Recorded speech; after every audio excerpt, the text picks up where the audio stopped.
So I'm going to show you here how to shape a boule and a Batard shaped sourdough loaf. So I have a double batch here and I just put a little bit of flour on the counter.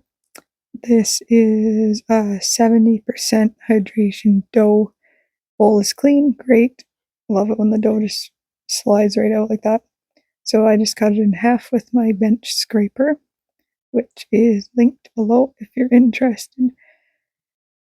And I don't weigh these to make sure they're the same size. I'm not too worried about it. I just kind of eyeball it. And then we're doing a pre-shape here. So just gently shape it into a bit of a round shape and let it sit on the counter for 30 minutes. That's the pre-shape, and it just allows the gluten to rest a little bit. You can remove any air bubbles. So first we are going to shape our boule. This is after it has sat for 30 minutes on the counter. So just watch here how I fold it. This is one of many ways to do this.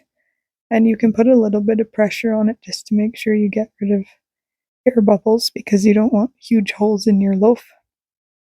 Then you just kind of stitch up the center, and then I just roll it up into an oval shape, but then build tension by pulling it along the countertop and shaping it into a round boule shaped loaf.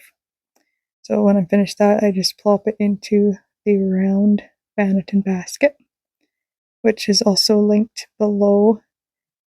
And that's that. So next for the Batard shape, we've got an oval shaped Banneton.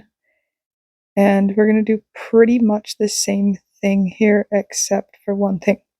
So first, stretch it out a little bit, and then fold it over, and then fold the sides in again, and apply a little bit of pressure, stitch it up, and then fold over, press, fold over and press, and just keep doing that. It kind of gets the air bubbles out again. You can tuck the ends in every once in a while, and just do this until you've got a nice, smooth, Batard shaped loaf. And then I flip it upside down and put it upside down with the seam side up in the oval Banneton. What I sometimes do too is do a little bit more stitching here just to close up the seam. Sometimes it will open back up again and you can just stitch it shut again. It's not a big deal. After you let it rest for a bit, it's easier to stitch it. So I'm going to let these cold proof overnight and I will bake them in the morning. So hopefully that was helpful, and follow along for more sourdough tips.